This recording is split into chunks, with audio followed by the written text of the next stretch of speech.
Agora vamos falar sobre o tão esperado milênio. E este é um tema muito complexo. Na conferência anterior, na qual tratamos da vinda de Cristo, vimos que quando Cristo voltar, ele não toca a terra. Ele fica no ar. E os escolhidos são reunidos e se encontram com ele no ar. Há, com certeza, outros versículos na Bíblia em que Cristo desce e toca o Monte das Oliveiras, por exemplo. E teremos que tratar desses versículos também. Mas é evidente, como vimos, que quando Cristo vem, os escolhidos são reunidos, há uma ressurreição, e todos sobem aos céus e se encontram com ele no ar. E os outros são destruídos pela vinda do Senhor. Agora, este tão ansiado milênio é uma questão muito importante no tempo que estamos vivendo e existem várias doutrinas. Uma é o amilenialismo e ensina que não existe um período específico de 1000 anos. O período se aplica a toda a história da Igreja. E esta é a opinião que é mantida pelo catolicismo romano e alguns grupos protestantes conservadores. Eles defendem o amilenialismo, isto é, que não existe um período de 1000 anos em que a Igreja reina. Mas também existe o pós-milenialismo. Esta opinião defende a ideia que o reino é uma realidade presente, porque Cristo reina em sua Igreja. Todas as nações se converterão a Cristo antes da vinda de Cristo. O período anterior à sua vinda será pacífico e o Evangelho se estenderá a todas as nações. Tanto a Confissão Luterana de Augsburg quanto a Confissão Puritana de Westminster subscrevem a este ponto de vista. Bem, a Bíblia não ensina isto em absoluto. A Bíblia não ensina que todos vão ficar em paz e que o Evangelho se estenderá a todas as nações. A Bíblia disse que quando disserem paz, paz, o que vem depois? Destruição repentina. Assim que nem o amilenialismo e nem o pós-milenialismo representam a opinião bíblica. Mas nós também temos o pré-milenialismo. E temos o pré-milenialismo dispensacionalista, que ensina um arrebatamento secreto antes da tribulação. E isso, nós já vimos, não é bíblico. O reino do milênio chega a seu cumprimento na nação judia. É isso que eles ensinam. Mas a nação judia, de acordo com a Bíblia, chegaria a seu fim depois das 70 semanas. E depois o evangelho seria pregado aos gentios. Um judeu pode se converter ao reino hoje em dia ao aceitar Jesus Cristo como seu salvador pessoal. Mas, em vez disso, eles ensinam que a nação judaica, o templo e o sistema de sacrifício serão restaurados na Palestina. Mas se você restaura o sistema de sacrifícios, o que você está fazendo? Você está dizendo que Jesus morreu por nada, porque o sistema de sacrifícios era um símbolo, um protótipo da morte de Cristo. Vão crucificar a Cristo de novo, com um novo sistema de sacrifício. Isso foi eliminado quando Cristo morreu.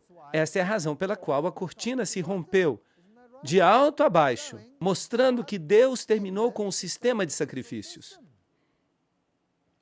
Todas as advertências dadas à igreja em relação ao tempo da tribulação antes da vinda de Cristo agora são aplicáveis somente aos gentios, como, por exemplo, Mateus 24, Lucas 21 e todos os ensinos com relação ao reino. Mas isso não faz sentido. Em vez disso, o reino é a bendita esperança daqueles que estão aguardando o regresso do Senhor. E ainda temos o pré-milenialismo histórico. Os remidos de todas as eras estão na terra durante o milênio. A igreja é Israel de Deus, composta por todos os povos de Deus. O período do milênio constitui os primeiros 1000 anos do reino de Deus na terra. Será que isto é bíblico? Não, porque a Bíblia diz claramente, quando o Senhor voltar, o que vai acontecer com as pessoas? Eles vão morrer. E quantas pessoas viu Jeremias? Não havia nenhum homem, ninguém. De maneira que esses são os principais ensinos no mundo. E nenhum deles é bíblico. Nenhum deles, nenhum. Mas como será o fim do mundo? Quando o primeiro milênio terminou, houve tanta euforia na passagem do século. Isaías 14, 13 a 14 diz, Tu que dizias em teu coração, subirei ao céu, junto às estrelas de Deus levantarei o meu trono, e serei semelhante ao Altíssimo. Satanás quis ser como Deus. E os versículos 12 a 14 dizem: Como caíste do céu, ó Lúcifer, filho da manhã, cortado foste da terra, tu que debilitavas as nações, tu que dizias em teu coração, subirei ao céu, junto às estrelas de Deus levantarei o meu trono, e no monte do testemunho me sentarei, no lado do norte, sobre as alturas das nuvens subirei, e serei semelhante ao Altíssimo. Ali, por 5 vezes, se menciona que ele quer ser como Deus, que ele quer se sentar no norte, onde fica o trono de Deus. E isso não é de estranhar, já que Satanás mesmo se disfarça de anjo de luz. Pratiquem o domínio próprio e fiquem alerta. Seu inimigo, o diabo, ronda como um leão rugindo, buscando a quem devorar. 1 Pedro 5:8.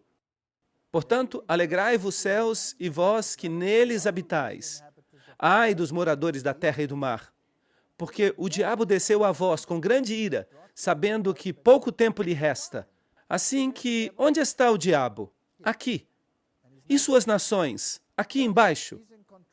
Ele está no controle aqui embaixo. Mas Deus tem a última palavra. Ainda assim, permite que ele faça a sua experiência com o pecado. E o dragão lhe deu o seu poder e o seu trono, e grande autoridade, Apocalipse 13:2.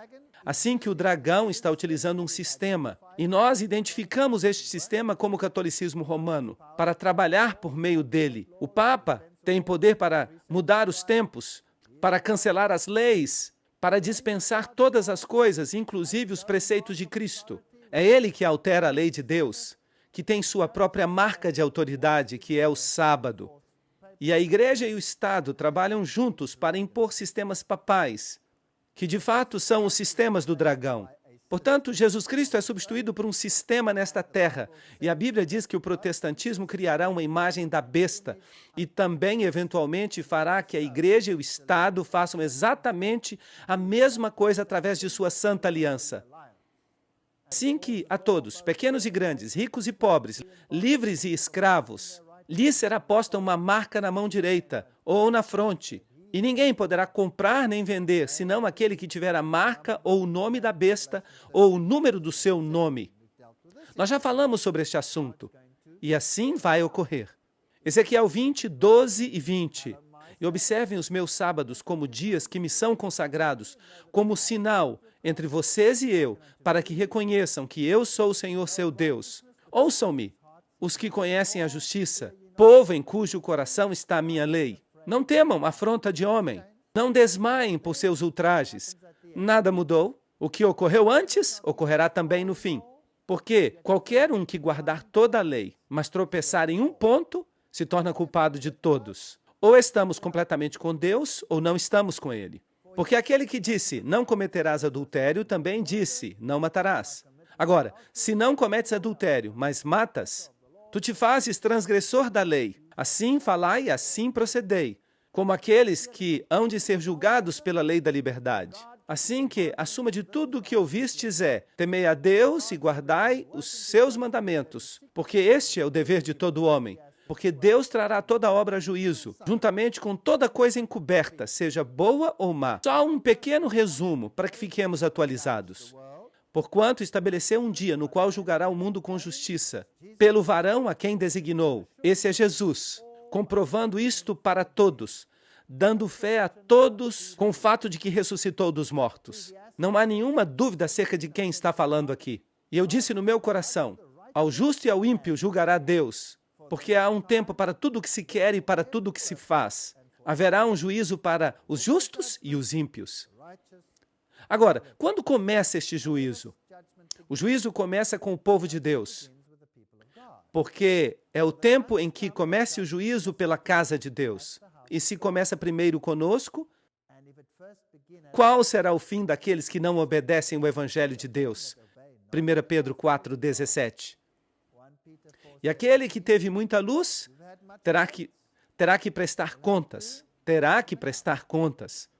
Quando somos julgados, Deus nos revela nosso caráter e nos disciplina para que possamos ser refinados.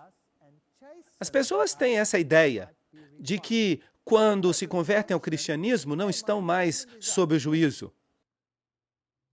Pensam que o juízo é uma coisa negativa, mas Deus não trabalha assim. Quando uma pessoa vem a Cristo, ela continua sob o juízo, pois o juízo pode ser algo bom para o cristão.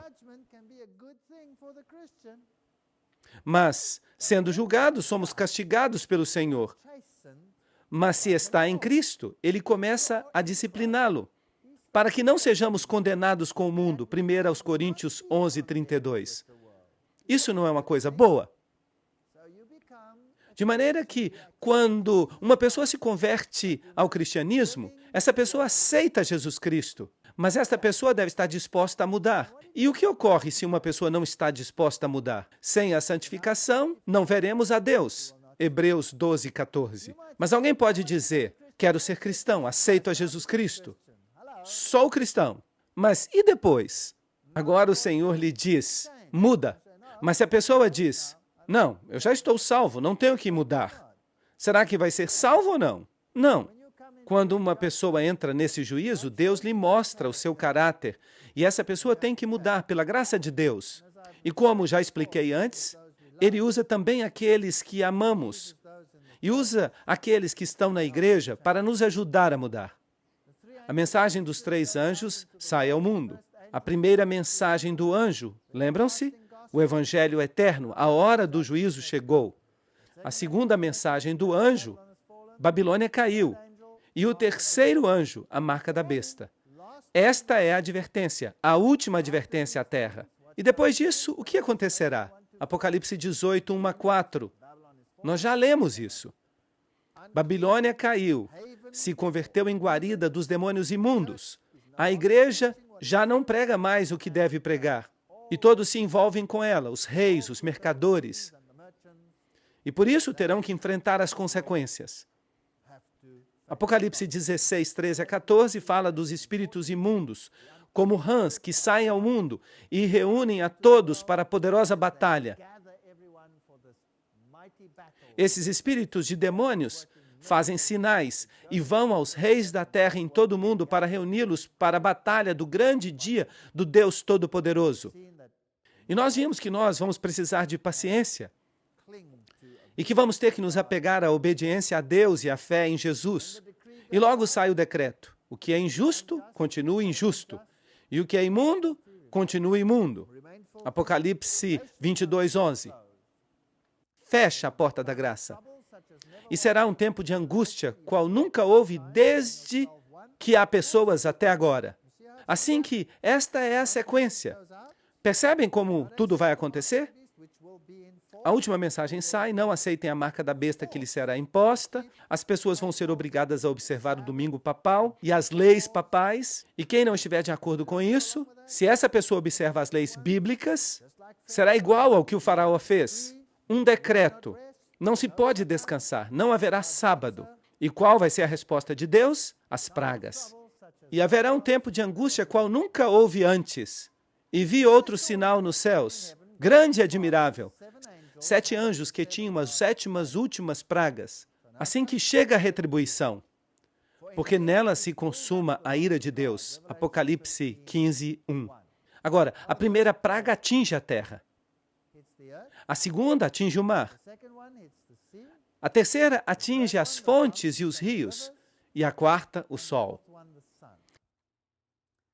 E a terra é queimada. O mar e as fontes viram sangue.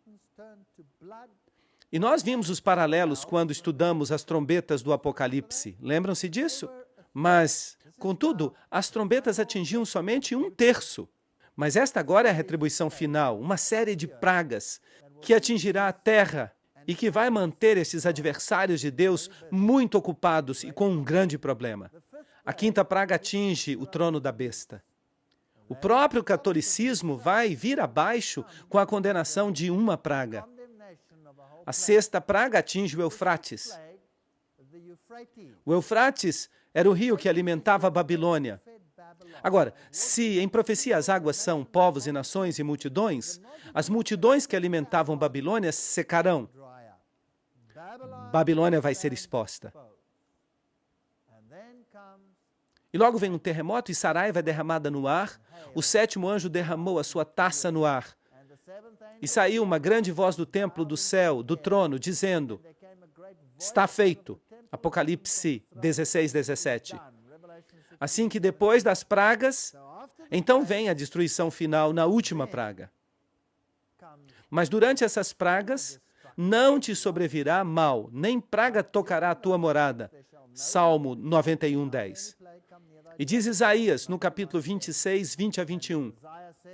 Anda, povo meu, entra em teus aposentos, fecha as tuas portas, esconde-te por um pouco, por um momento, até que passe a indignação.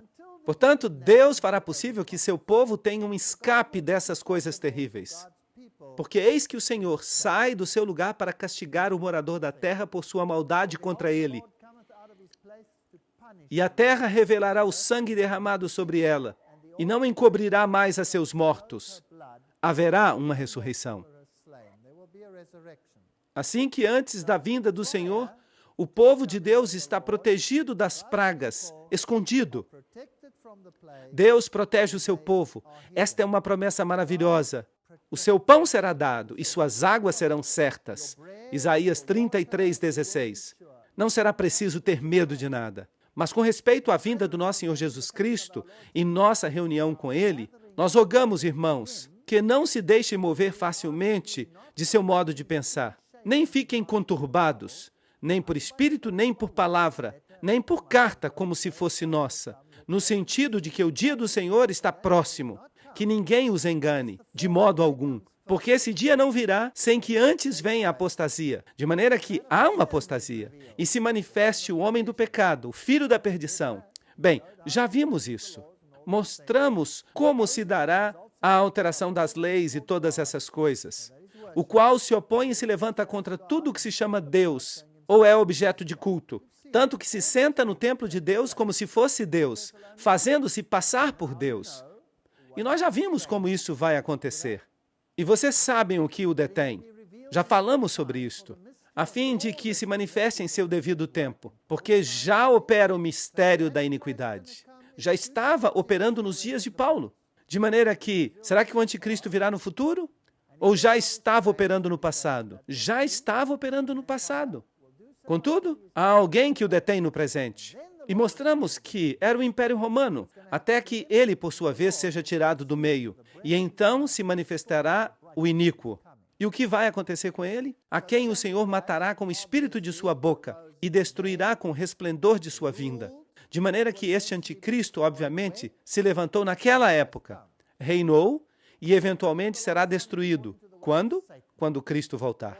E esse iníquo, cuja vinda é por obra de Satanás, com grande poder e sinais e prodígios mentirosos, e com todo engano de iniquidade para os que se perdem, porquanto não receberam o amor da verdade para ser salvos. A eles, Deus deu uma oportunidade para encontrar a verdade? Sim ou não?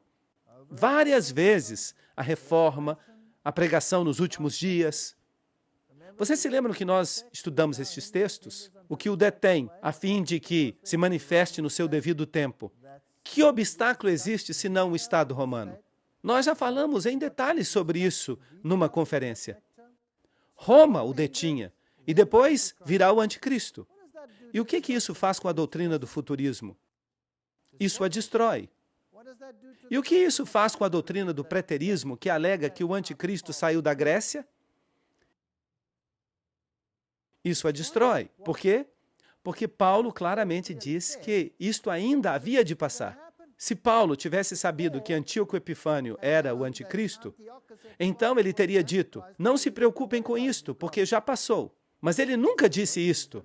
Ele diz que o anticristo vai vir ainda. Assim que o preterismo não é uma opção, é uma mentira. E o futurismo tampouco é uma opção, porque o anticristo já havia se levantado então. E cresce e será destruído no final, quando Cristo voltar. Para que isto está claro para todos, nenhuma dessas interpretações proféticas é uma opção. E João Crisóstomo disse a mesma coisa, lembram-se? Quando o Império Romano seja tirado do meio, então o anticristo virá. Irineu, Jerônimo, enquanto os Césares mantiverem o poder espiritual, é impossível que o anticristo previsto se levante. Quando os Césares caírem, então se levantará. E assim vemos que o mundo ensina não é bíblico. Digam àqueles que têm o coração temeroso, sejam fortes, não tenham medo. O seu Deus voltará com vingança, com retribuição divina virá para salvá-los. Isaías 35:4. Agora pensem nisto. Se Jerusalém vai ser reconstruída aqui na terra, e se supõe que os gentios vão restaurar tudo, por que então não se diz que o seu Deus virá com recompensa e restaurar a ti como a nação que governa?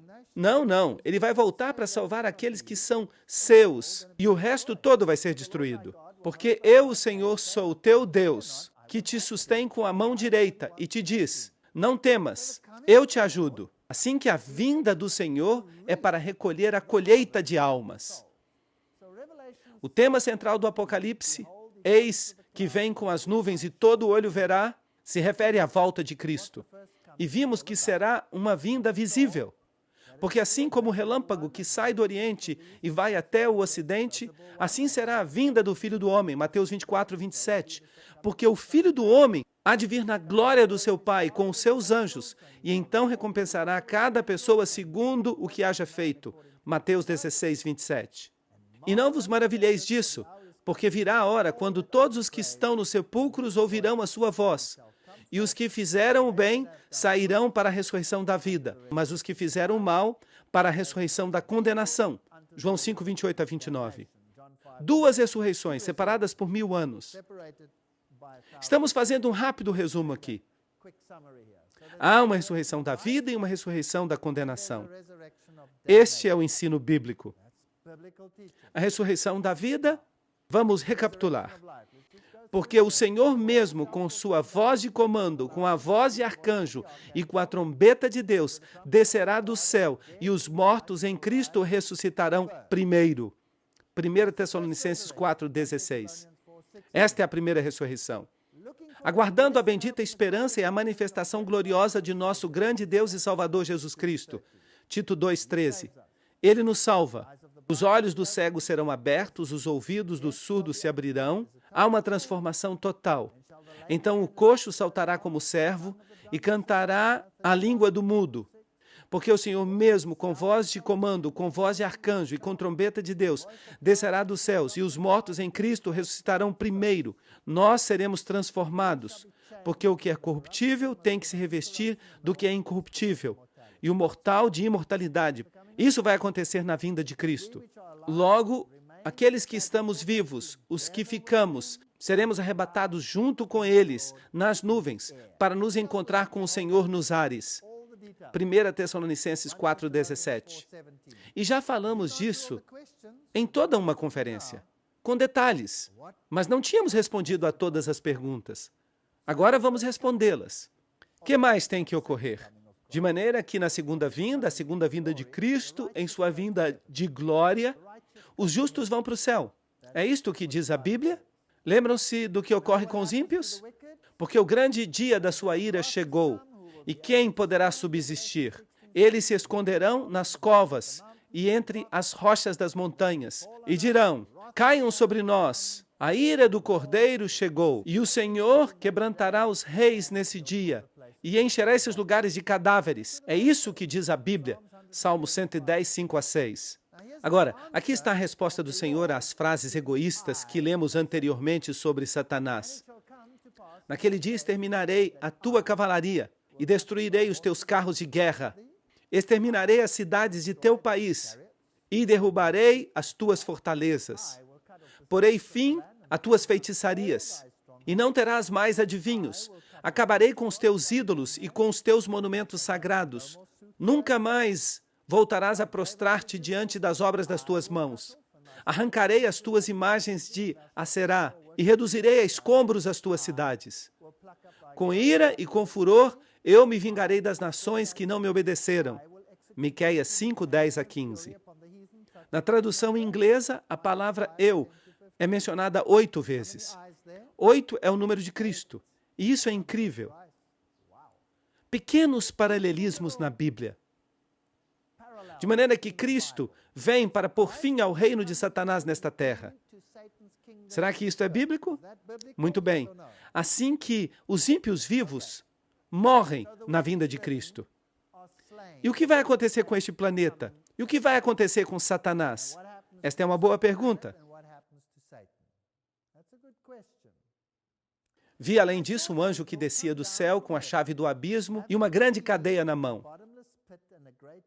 Sujeitou ao dragão, aquela serpente antiga que é o diabo, Satanás, e o prendeu por 1000 anos.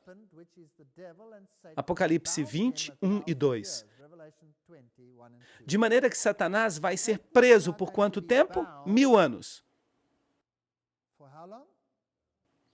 E de que forma será preso? Com cadeados literais? Não. Ele será preso numa cadeia de circunstâncias, por 1000 anos. Salmos 68, 6. Deus faz que o solitário viva em família e liberta aqueles que estão presos em grilhões, mas os rebeldes habitam em terra seca. Percebem que existem cadeias de circunstâncias? E por que Satanás será preso durante 1000 anos nas circunstâncias nas quais se encontra? Porque não vai existir ninguém ao seu redor. Não vai haver ninguém para que ele possa enganar. Ele não vai ter nada o que fazer, mas vai estar confinado a este planeta. Ele vai permanecer aqui 1000 anos sem nada neste planeta. Vai descansar dos seus trabalhos durante 1000 anos. E este é o milênio, 1000 anos. Lembram-se de Jeremias 4:26? Olhei e eis que o campo fértil era um deserto, e todas as suas cidades estavam assoladas diante do Senhor, diante do ardor de sua ira. Assim que, quantas cidades vão sobrar neste planeta? Nenhuma. As cidades estarão assoladas, destruídas, e jazerão os mortos do Senhor naquele dia. Quando a Bíblia, nestas profecias, diz este dia, significa a vinda do Senhor. Desde um extremo da terra até o outro, não serão recolhidos, não serão sepultados. Como esterco ficarão sobre a face da terra. Nós já lemos estes textos. Todos vão morrer. De maneira que na segunda vinda de Cristo, Jesus volta, os vivos sobem, os justos mortos são ressuscitados, os ímpios vivos são mortos. E como vamos nos encontrar com o Senhor? Nas nuvens, com os anjos. Onde nos encontramos com Ele? No ar. Isto é bíblico. Mas os outros mortos não voltarão a viver até que se cumpram os 1000 anos. Apocalipse 25. De maneira que 1000 anos separam a primeira da segunda ressurreição. E nada vai acontecer neste planeta. Portanto, aqui estamos em nossos dias, depois Jesus volta, depois a terra vai ficar desolada e Satanás vai ficar preso. Abissos significa desordenada e vazia. A palavra de Gênesis 1:2. A terra retorna ao seu estado de abissos, desordenada, vazia, destruída. E ali vão estar apenas os demônios que a habitam.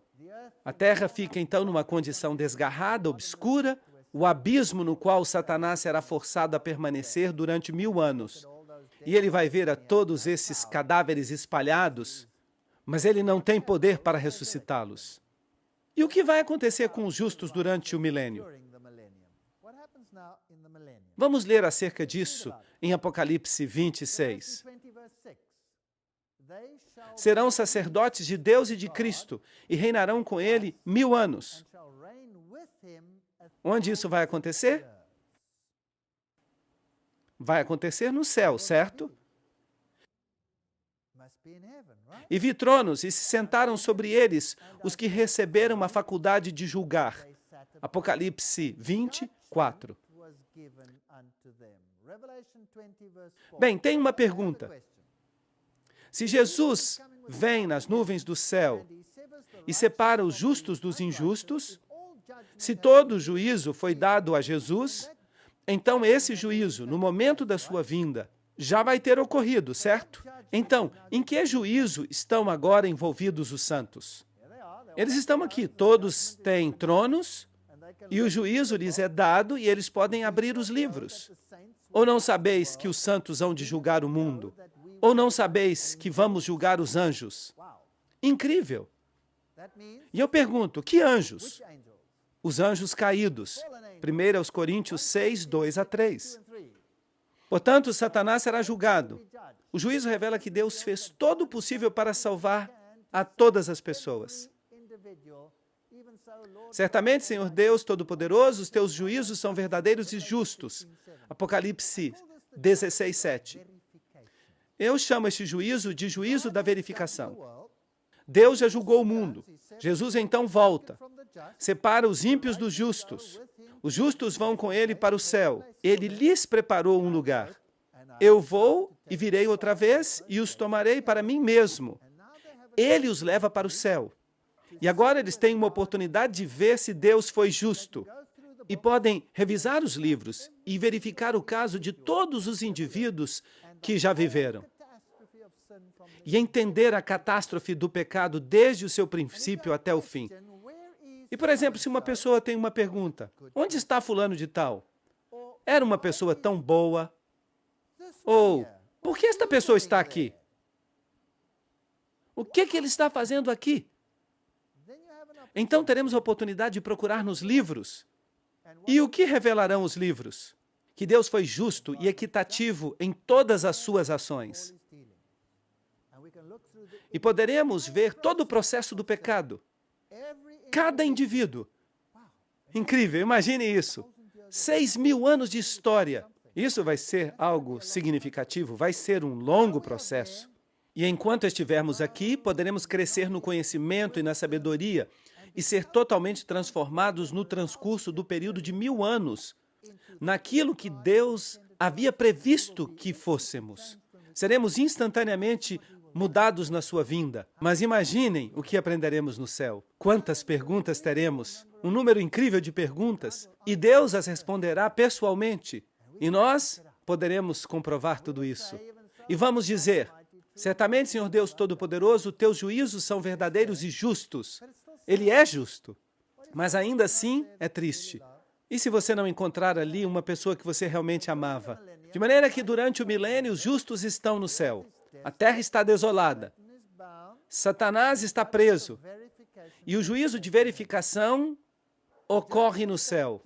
O juízo que Jesus executou agora é dado aos santos para que o verifiquem. Revisem. Vejam se o meu juízo foi justo. Isto é uma coisa muito amorosa. Eu gosto disso. Agora, lembram-se que a Bíblia fala de 4 vindas de Cristo? Como bebê, nós já falamos sobre ela. Até o ancião de dias, essa foi a vinda celestial. Depois, em glória, esta é a sua segunda vinda, quando vai acontecer a ressurreição dos justos. E logo, sua última vinda será para restaurar a terra e estabelecer o reino. Ainda não há um reino aqui na terra. Os remidos estão lá em cima, nos céus, e estão reinando. Mas os outros mortos não voltarão a viver até que se cumpram os 1.000 anos. Apocalipse 25. Quem é o único que é a ressurreição e vida? Cristo. Então, quem é que os vai ressuscitar? Cristo vai ressuscitá-los, obviamente. Isso significa que ele vai ter que voltar a esta terra para ressuscitá-los, certo? Bem, vamos dar uma olhada nisso. Quando os 1.000 anos se cumprirem, Satanás será solto de sua prisão e sairá a enganar as nações. Apocalipse 27 a 8. De onde vêm agora estas nações? O que acontece depois dos 1.000 anos? Diz que o resto dos mortos não reviveu até que se cumprissem os 1.000 anos. Isto significa que depois dos 1.000 anos deve haver o quê? Uma ressurreição. E de repente aqui estão esses bilhões de pessoas, de todo tipo de nações. E Satanás olha para elas e diz, incrível, os meus voltaram. Isso tem sentido? Tem sentido, bastante sentido. Assim que ele sai, os engana de novo. E como os engana? Provavelmente ele diz, fui eu que ressuscitei vocês. Eu ressuscitei. Assim que há uma ressurreição de condenação. Zacarias 14, 3 e 4. Depois sairá o Senhor e pelejará contra aquelas nações, como pelejou no dia da batalha. Então estamos diante de outra guerra, outra guerra. E se firmarão seus pés naquele dia sobre o Monte das Oliveiras, que está diante de Jerusalém para o oriente, e o Monte das Oliveiras se partirá ao meio, em direção ao oriente e ao ocidente, fazendo um vale muito grande, e a metade do monte se apartará para o norte, e a outra metade para o sul. Zacarias 14, 3 e 4. Que Jerusalém é esta? Será a velha Jerusalém aqui embaixo? Não foram por acaso destruídas todas as cidades? Sim. Então, de onde sai esta Jerusalém? Agora o Senhor não permanece no ar, para que os demais vão se encontrar com ele. O que ele faz? Ele desce.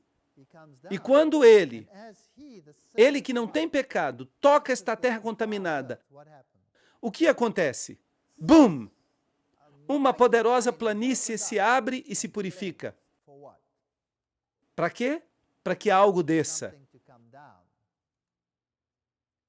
E eu, João, vi a santa cidade, a nova Jerusalém, descer do céu, de Deus, disposta como uma esposa ataviada para seu marido. Apocalipse 21, 2. Será que estamos falando aqui da velha Jerusalém?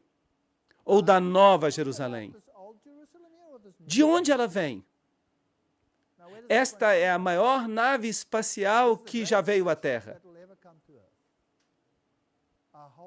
Toda uma cidade enorme. Não é possível sequer imaginá-la. Incrível. Uma cidade enorme. E Deus vem e desce até a terra. E o Monte das Oliveiras se fende ao meio, formando um vale. E logo a cidade desce. E quem está na cidade? O povo de Deus, o povo de Deus. Onde eles haviam estado nos últimos 1000 anos? No céu. Agora, de novo, temos dois grupos na terra. A nova Jerusalém desce até a terra. A minha esperança não está numa velha Jerusalém aqui na terra. A minha esperança está numa nova Jerusalém que desce dos céus, que Deus mesmo construiu. Vou, pois, preparar-vos lugar. Virei outra vez e os tomarei para mim mesmo, para que onde eu estou estejais vós também. João 14, 2 e 3. Não é isso que está escrito? De maneira que quem construiu a nova Jerusalém? Deus construiu a nova Jerusalém. Jesus a construiu. E na nova Jerusalém todo mundo tem um lugar. Todo mundo tem um lar naquela cidade. Vocês percebem isso? Com ruas de ouro. Uma casa na cidade com ruas de ouro. Enfeitada como uma esposa ataviada para seu marido. Isto é algo incrível. Toda uma cidade descendo com ruas de ouro. Então, enquanto Satanás estava preso, desce a cidade santa. E o que acontece depois disso? Acontece uma ressurreição, Apocalipse 27. Quando os 1000 anos se cumprirem, Satanás será solto da sua prisão. Agora, há outra coisa que precisamos lembrar. A última parte do Apocalipse é um quiasma. Os acontecimentos estão escritos em sentido inverso, para que fique no centro o grande clímax do livro do Apocalipse. Portanto, os acontecimentos são descritos ao inverso. Por isso, devemos ler um depois do outro. Quando os 1000 anos se cumprirem, Satanás será solto da sua prisão. Há uma segunda ressurreição, todos os ímpios estão ali de novo, Satanás tem Napoleão do seu lado, Adolf Hitler está ali, estão todos prontos para ir e sairá a enganar as nações que estão nos 4 cantos da terra, Gog e Magog. E isso é interessante, a fim de reuni-los para a batalha. E o número deles é como a areia do mar. Ele tem um enorme exército. E ele vê a Nova Jerusalém.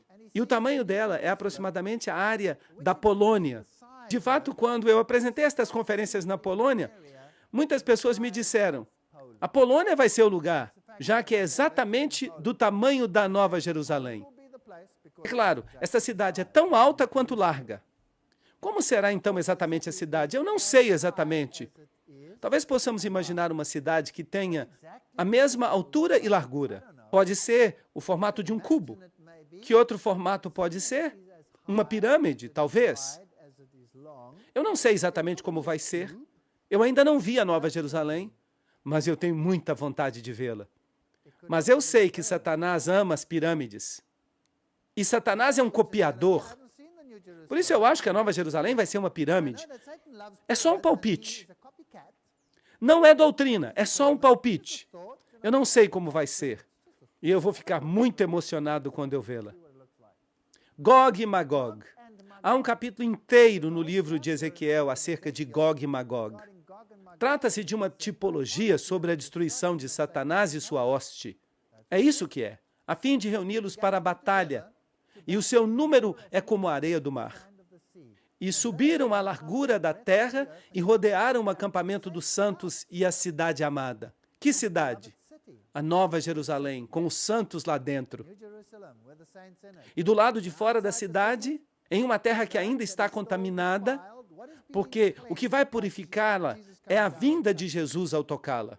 Há uma grande planície sobre a qual está a cidade, assim que eles se acampam ao redor da cidade amada. Mas Deus faz descer fogo do céu e os consome. Eles vão ser destruídos. Essa é a batalha chamada Gog e Magog. E o diabo que os enganava foi lançado no lago de fogo e enxofre. De maneira que, finalmente, qual é a parte que faltava de Babilônia para obter a sua recompensa? O dragão, a hoste demoníaca. Eles são lançados onde estava a besta e o falso profeta. Mas a palavra estavam se encontra em itálicos na Bíblia em inglês. Isso significa que ela não está no original. Muito interessante. Onde estavam a besta e o falso profeta. Isso nos diz que foram lançados antes. Eles foram destruídos. Mas agora eles estão todos ali, porque fizeram parte da segunda ressurreição. Mas vão ser todos destruídos e serão atormentados de dia e de noite pelos séculos dos séculos.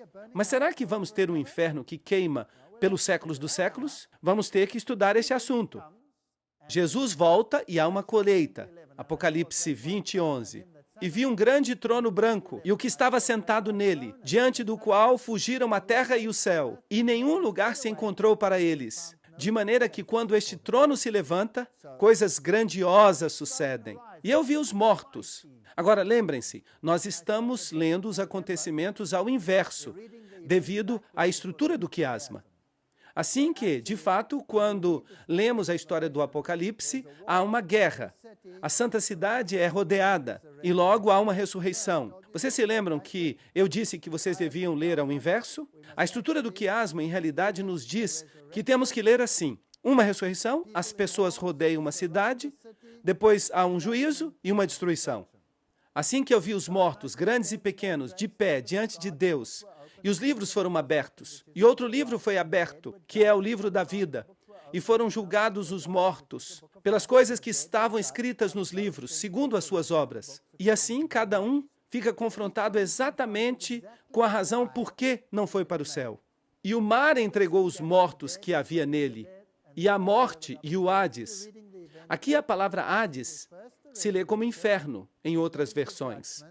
Mas, em realidade, Hades significa a tumba, como vimos na conferência sobre a morte. E a morte e o Hades entregaram os mortos que estavam neles, e foram julgados, cada um segundo as suas obras. E a morte e o inferno foram lançados no lago de fogo. Ah, temos uma pista. O lago de fogo é a segunda morte. E o que sucedeu na primeira morte? Morreram. O que acontecerá na segunda morte? Vão morrer. E o que não se achou inscrito no livro da vida foi lançado no lago de fogo. Vamos dar uma olhada neste juízo, Isaías 45, 22 a 24. Olhai para mim e sede salvos, todos os termos da terra, porque eu sou Deus, e não há outro. Eu mesmo fiz o juramento. Da minha boca saiu a palavra com justiça, e não será revogada, que diante de mim se dobrará todo joelho, e jurará toda língua. Assim que estas pessoas que se opõem a Deus, o que elas terão de fazer? Terão de confessar que Ele é o Rei e que elas estavam equivocadas. Todo mundo terá que fazer isso. E jurará toda língua, e se dirá de mim, certamente no Senhor estão a justiça e a força. A Ele virão, e todos aqueles que contra Ele se enaltecem serão envergonhados. Este dia vai vir. E Romanos 14, 11 diz, porque está escrito, vivo eu, diz o Senhor, que diante de mim se dobrará todo o joelho e toda língua confessará a Deus. Que mal é preservado no dia da destruição, guardado será no dia da ira. Jó 21:30.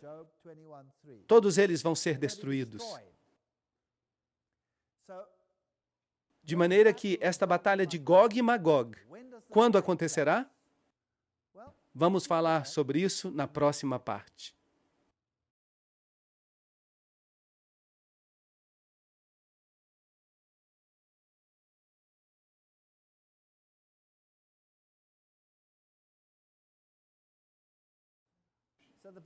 Portanto, a batalha de Gog e Magog é uma batalha completamente diferente da batalha do Armagedon. Há duas batalhas. Quando vai ocorrer o Armagedon? Na segunda vinda de Cristo. Gog e Magog ocorre, depois do milênio. Gog e Magog, a multidão dos ímpios de todos os tempos ressuscitados para o juízo. E subiram sobre a largura da terra e rodearam o acampamento dos santos e a cidade amada. Apocalipse 29. Assim que os ímpios são julgados, são ressuscitados e julgados. E Satanás vê a hoste que tem em torno de si, e com isso ele se anima e diz: vamos conquistar a cidade celestial, vamos. E o que sucede então? E de Deus desceu fogo do céu e os consumiu. Apocalipse 29. São destruídos pelo fogo. E quanto tempo dura o fogo? O fogo que baixa do céu, Salmo 37, 20. E os inimigos do Senhor serão consumidos. Serão dissipados como fumo. E fogo os consumirá. Salmo 21, 9. Há uma perfeita harmonia na Bíblia. Você pode verificar isso. Esta é a segunda morte, Apocalipse 20, 14. Mas por que Deus faz isto? Bem, em primeiro lugar, terão que dar conta do que fizeram com suas vidas. Em segundo lugar, terão que reconhecer que Deus amou aos que estão na cidade. Porque com frequência eles os haviam perseguido. Eles os queimaram, eles os apedrejaram, eles fizeram inquisições, eles os massacraram implacavelmente. Então eles terão que reconhecer que Deus os amou. E há uma coisa a mais. O que se passou com a pessoa que alguém pensava que deveria ter sido salva?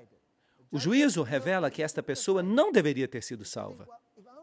Mas talvez alguém diga, se apenas eles pudessem ter visto, quem sabe não teriam sido tão contrários a Deus.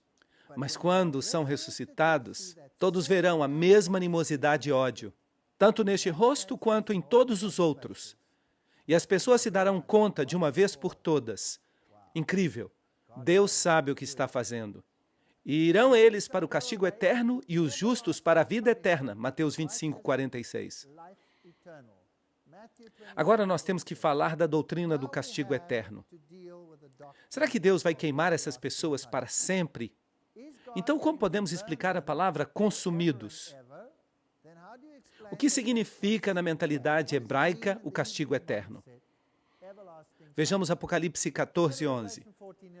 E a fumaça de seu tormento sobe pelos séculos dos séculos, e não tem repouso, nem de dia nem de noite, aqueles que adoram a besta e a sua imagem, nem ninguém que receba a marca do seu nome. O que significa isto? Para todo sempre. Ou, em outra versão, pelos séculos dos séculos. Vamos dar uma olhada no paralelismo. Salmo 92, 7. Os ímpios brotam como a erva e florescem todos os que operam iniquidade, para ser destruídos para sempre. Assim que a Bíblia tem que estar em harmonia com ela mesma. Assim que serão destruídos para sempre. Porque será um dia de vingança para o Senhor, um ano de retribuições pela causa de Sião. Haverá uma retribuição. Os ribeiros de Edom se transformarão em piche, e o seu pó em enxofre, e sua terra se tornará em piche ardente. Nem de noite nem de dia se apagará. Para sempre a sua fumaça subirá. De geração em geração será assolada. de século em século, ninguém passará por ela. Isaías 34, 8 a 10. Será que há aqui uma contradição? Bem, vamos a Judas 7. Como Sodoma e Gomorra e as cidades vizinhas, as quais, da mesma maneira que aquelas, fornicaram e seguiram os vícios contra a natureza, foram postas, por exemplo, sofrendo o castigo do fogo eterno. Mas eu pergunto, por acaso estão Sodoma e Gomorra ainda se queimando? Não. Então, o que aconteceu foi que o fogo ardeu até que Sodoma e Gomorra fizessem o quê? Desaparecessem. E as consequências duram por quanto tempo? Duram eternamente. Vamos a 2 Pedro 2,6. E sim condenou para a destruição as cidades de Sodoma e Gomorra, reduzindo-as a cinzas, e pondo-as, por exemplo, daqueles que haviam de viver impiamente. De maneira que temos aqui um protótipo. Quando estas cidades foram queimadas, as consequências foram eternas. Bem, talvez isso não seja suficiente para a maioria das pessoas. Então falemos deste fogo inextinguível. Jeremias pode nos dar uma pista. Jeremias 17, 27. Mas se não me ouvirdes para santificar o dia de sábado, e para não trazer carga, nem colocá-la nas portas de Jerusalém no dia de sábado, eu acenderei um fogo em suas portas, e consumirei os palácios de Jerusalém, e não se apagará. Aqui temos um fogo inextinguível. Esse fogo será aceso e não se apagará. Aqui temos uma tipologia de um fogo inextinguível. Vamos a Jeremias 52, 12 e 13. E no mês quinto, aos 10 dias do mês, que era o ano 19 do reinado de Nabucodonosor, rei de Babilônia, veio a Jerusalém Nabuzaradã, capitão da guarda, que ficava diante do rei de Babilônia, e queimou a casa do Senhor. Vejam que o templo foi queimado, e a casa do rei, e todas as casas de Jerusalém, e as destruiu com fogo, todo edifício grande. E assim que este fogo inextinguível foi posto em ação. 2 Crônicas 36, 19 a 21, toma esta analogia e diz: e queimaram a casa de Deus. Simplesmente estão explicando o que ocorreu. E romperam o muro de Jerusalém, e consumiram a fogo todos os seus palácios, e destruíram todos os seus objetos mais desejáveis. Os que escaparam da espada foram levados cativos à Babilônia, e se tornaram servos dele e de seus filhos, até que veio o reino dos persas. Para quê? Para que se cumprisse a palavra do Senhor pela boca de Jeremias. Assim que, em outras palavras, quando Jeremias disse que vai se queimar com fogo inextinguível, aqui se diz que cumpriu quando queimaram a casa de Deus. Certo ou não? Será que esse fogo continua ardendo? Não. Mas e as consequências disso? Vão durar quanto tempo? Eternamente. Até que a terra haja gozado de seu repouso. Porque todo o tempo de seu isolamento repousou. Até que os 70 anos se cumprissem. Portanto, Malaquias 4:1. Porque eis que vem o dia ardente como um forno, fogo inextinguível, e todos os soberbos, e todos os que fazem maldade serão como estopa. Aquele dia que virá os abrasará. Assim disse o Senhor dos Exércitos, e não deixará nem raiz nem ramo. Malaquias 4:1. Pisareis os ímpios, porque se farão cinza debaixo das plantas de vossos pés naquele dia que prepararei, diz o Senhor dos Exércitos. Será então que existe um inferno eterno neste planeta? Sim ou não? Não. Será que isso estaria de acordo com o caráter de Deus? Não. Então, imagine isto. Quando eu era católico romano, e me disseram que minha mãe ia se queimar no inferno para sempre, porque ela não era católica, isso apagou qualquer simpatia que eu tinha para com Deus. E agora eu vejo que haverá um fogo, sim, inextinguível, até que haja completado o quê? A sua queima. Mas as consequências serão por quanto tempo? Para todo sempre. E serão como cinzas debaixo dos teus pés. E haverá lágrimas, sim. Eu não creio que as lágrimas terminem até que tudo seja restaurado. O Senhor sabe livrar da tentação aos piedosos e reservar os injustos para ser castigados no dia do juízo. 2 Pedro 2:9. Será que eu seria feliz se, digamos, minha mãe não fosse salva? Eu creio que Deus vai julgá-la pela luz que ela recebeu e tenho uma esperança de vê-la no reino de Deus. Mas digamos que ela não seja salva e digamos que eu seja salvo. Será que eu poderia ser feliz se eu a visse queimando no inferno para todo sempre? E será que Deus seria justo queimando alguém por todo sempre? Só porque uma pessoa teve uma vida de 80 anos de apostasia? Sim ou não? Não, essa é uma doutrina horrível. Seria uma vergonha para o caráter de Deus. É uma doutrina católica, é uma doutrina pagã, não é uma doutrina bíblica. E as pessoas leem na Bíblia, sim, porque distorcem o texto, porque não tomam os paralelismos que estão na Bíblia, e por isso serão castigados, 2 Pedro 2,9. E o que vai ocorrer com Satanás?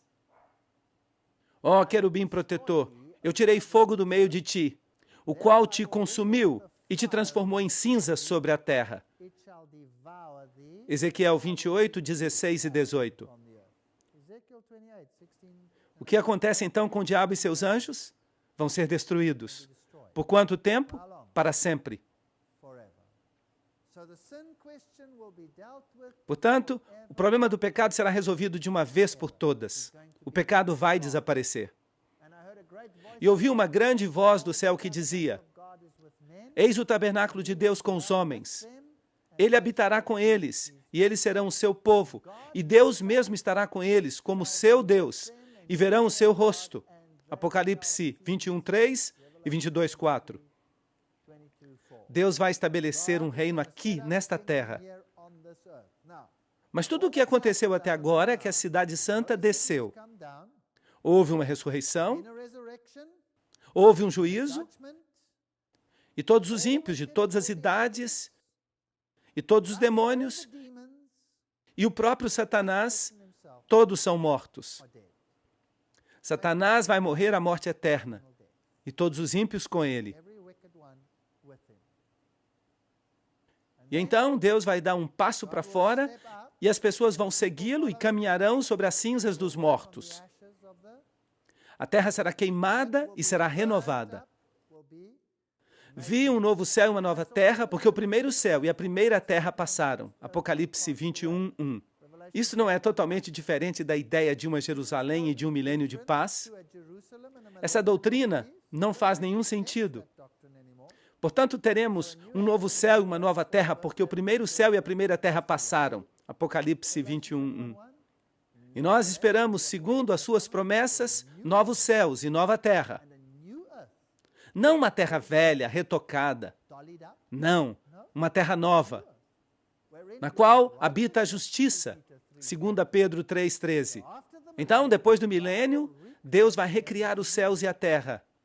Bem, os céus são a atmosfera, que está muito contaminada, necessitando de uma limpeza. No final do milênio, a cidade santa desce, Satanás a ataca, os ímpios são destruídos, a terra é renovada. Esta é a doutrina bíblica. Vi um novo céu e uma nova terra, porque o primeiro céu e a primeira terra passaram, e o mar já não existe mais. O mar separou as pessoas. O mar é salgado. E há uma grande quantidade de geologia nisso, sobre a qual eu não vou falar agora. Mas haverá água, lagos gigantes, tão grandes quanto os oceanos, provavelmente. Eu não sei exatamente como é que isso vai acontecer, mas vai ser fantástico. E vai ser água doce. E o mar será 10 bilhões de vezes melhor do que o que temos hoje. E o leopardo se deitará com o cabrito, e não lhe fará mal nem dano em todo o meu santo monte. Isaías 11, 6 e 9. E o leão vai comer o quê? Palha com o boi. Isso é incrível. E o urso e a vaca apacentarão juntos. É surpreendente. Se observarmos a dieta original dos animais no mundo, veremos que as plantas da terra foram criadas para eles como alimento. Mas depois que o pecado e a morte entraram, o reino animal mudou. E alguns deles passaram a ser carnívoros. Outros continuaram herbívoros. Alguns começaram a se alimentar de carne. Foram muitos os eventos que se sucederam. Há outra conferência na qual vou falar sobre a restauração de uma perspectiva científica. Vai ser muito interessante o que vai acontecer. Mas não haverá mais morte. E as crianças poderão ir e acariciar um leão e brincar com eles. Não trabalharão em vão, não darão à luz para maldição, porque fazem parte da linhagem dos benditos do Senhor, e seus descendentes com eles. Isaías 65, 23. E onde ficará o reino? Aqui, nesta terra, depois do milênio. Os ímpios não mais existirão. Não haverá mais animais que matam. Nada disso vai voltar a acontecer. Porque eis que eu criarei novos céus e nova terra. E não haverá memória do primeiro, nem mais virá o pensamento. Isaías 65, 17. Vai haver uma mudança total neste planeta. E escutem isto. Edificarão casas e morarão nelas. Plantarão vinhas e comerão o fruto delas. Não edificarão para que outro habite, nem plantarão para que outros comam. Os meus escolhidos desfrutarão da obra de suas mãos. Isaías 65, 21 a 22. Por quanto tempo? Para sempre. Bem, se vocês me permitem fazer um resumo, vocês vão ter uma casa na cidade da Nova Jerusalém. E quem a construiu? Deus. Deus vai construir uma casa. Jesus vai construir uma casa para você, incrível. E você também vai ter uma casa de campo. E quem vai construí-la? Você pode construí-la. Do jeito que você quiser. Você pode ir com o melhor arquiteto do universo e pode dizer, o que você sugere? E você pode construí-la exatamente como você deseja. E o que mais você vai fazer lá? O que você vai plantar? Você vai plantar árvores frutíferas. E o que você vai fazer? Você vai comer dos frutos. Bem, eu mudei muito de casa nos últimos anos. E em toda casa que eu moro, eu planto estas árvores frutíferas. Bum! E logo, antes que eu possa comer os frutos, o que acontece? Eu mudo de casa. E eu detesto fazer mudança. E quando eu passo diante dessas casas onde eu costumava viver, e eu vejo estas árvores lindas, eu fico triste porque eu não posso nem pegar um desses frutos sem ser ladrão. Não é verdade? Que situação patética. Mas aqui eu vou ter uma casa de campo. Plantarei minhas próprias coisas e eu vou poder comê-las. E vamos nos lembrar como era o sistema israelita. Era incrível. O que acontece se eu saio para passear neste planeta?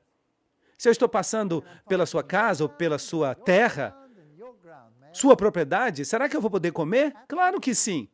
Qual era a lei bíblica? Qual era a tipologia da lei naquele velho planeta? Quando passava pela terra de outra pessoa, podia comer o que quisesse. Mas o que não podia fazer? Não podia fazer uma colheita, é claro. Haverá cercas na nova terra? Não, sem cercas. Eu vou poder passar por sua terra sem que você fique louco, porque você vai me amar e eu o amarei. E eu posso ver uma fruta ali e posso decidir qual delas eu quero. Esta aqui está absolutamente perfeita e aquela também está absolutamente perfeita, de modo que qual dessas frutas absolutamente perfeitas eu quero comer? E eu pegaria uma fruta e a comeria. E nós vamos conviver com todos esses animais. Animais que antes nem sequer conhecíamos, pois tantos animais ficaram extintos. Imaginam isto? E vamos dar um passeio e entrar na selva, e vamos ver todas essas criaturas, vamos subir nos elefantes, que são enormes, e talvez haja ainda animais maiores. E vamos viajar e vamos ver todas estas coisas. E se eu tenho uma reunião na Nova Jerusalém, com que rapidez eu posso chegar lá? À velocidade da luz? Não, isso vai ser muito lento. E o que é mais rápido, então? Na velocidade do pensamento. Qual foi a rapidez com a qual o anjo veio a Daniel quando ele orou? Antes mesmo de pedir, ele já estava ali. E Filipe chegou perto da carruagem, e há uma tipologia aqui, e ele estava pregando ao eunuco. E no momento seguinte, ele se encontrava em uma cidade, a 100 quilômetros de distância. Com que rapidez foi? Assim. Assim que não haverá mais separação.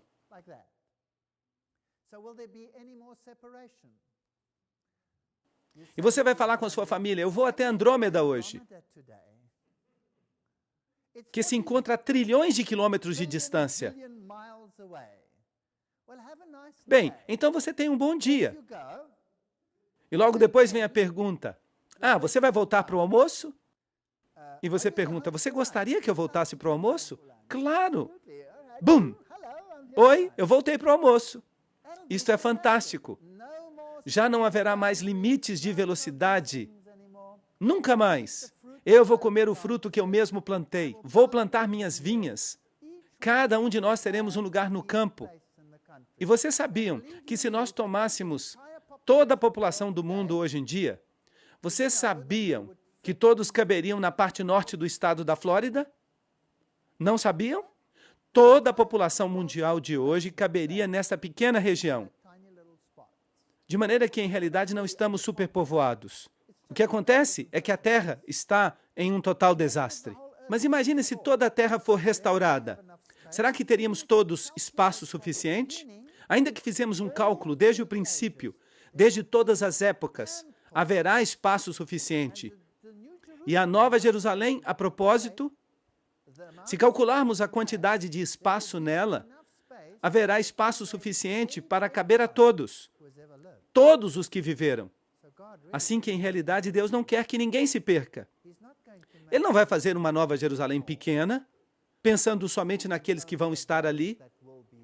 A Nova Jerusalém será suficientemente grande para todos os que viveram.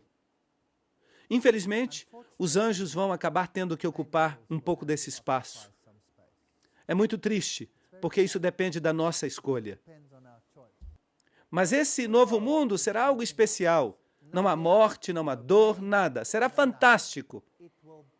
Não se afligirão, não farão mal em todo o meu santo monte, disse o Senhor, Isaías 65, 25. Sabem outra coisa? A Bíblia diz que os redimidos são os que seguem o Cordeiro onde quer que ele vá. Não diz isso? Bem, será que Deus está preso ao chão ou será que ele se move? Ele se move. Ele tem um vasto universo. E qual é o tamanho que vocês imaginam que o universo tem? Ele tem trilhões de mundos, tudo sob o controle de Deus. Mundos que não caíram. E como Rei do Universo, para onde ele vai? A todas as partes. E quem vai poder ir com ele? Nós. Nós representamos o Altíssimo e vamos contar para todo mundo, todos os seres que foram criados, o que Cristo fez por nós. Vamos contar de seu caráter formoso, dizendo-lhes sobre todas as coisas maravilhosas que Jesus fez em nossas vidas. Vamos falar sobre como era ser pecador e estar perdido e ser redimido. E o pecado nunca mais vai existir novamente, garantido. E os redimidos se tornarão uma fortaleza contra o pecado, por todo sempre. Não haverá lágrimas nem destruição, nunca mais no reino de Deus, nunca mais. E eu lhes digo que virão muitos do Oriente e do Ocidente e se sentarão no reino dos céus. Mateus 8:11. Esta é uma doutrina linda. E será que de mês em mês e de sábado a sábado virá toda a carne a adorar diante de mim, diz o Senhor. Isaías 66, 23. Eu pensei que os festivais da Lua Nova haviam terminado. Eles não eram parte da lei cerimonial? Por que vamos nos reunir a cada Lua Nova? Será que há um novo festival da Lua Nova? E em que outro dia nós nos reuniremos? A cada sábado. De maneira que uma vez por semana vamos à Cidade Santa. E não ficaremos sem hospedagem ali, porque cada um de nós terá sua própria casa. Vamos adorar o Senhor. Agora, o que ocorre no festival mensal? Eu não tenho certeza sobre o que vai acontecer no festival mensal, mas eu posso adivinhar. Está escrito que há uma árvore da vida na cidade santa. E qual é a frequência de seus frutos? Uma vez por mês. Uma vez por mês.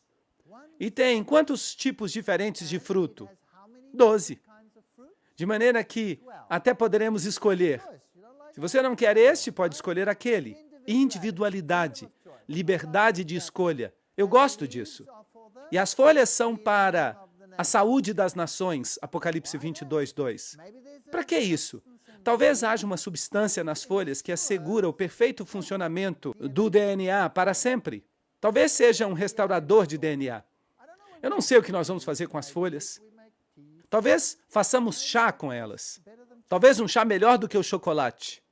Eu não sei, mas evidentemente as folhas são comestíveis e deliciosas. E além disso, o fruto é muito saboroso. E é uma árvore enorme. A Bíblia a descreve como de pé dos dois lados do rio, que está no Éden, porque o Éden foi incorporado à Nova Jerusalém. Inacreditável. De maneira que uma vez por mês nos reunimos em uma festa para celebrar a eternidade ao pé da árvore da vida.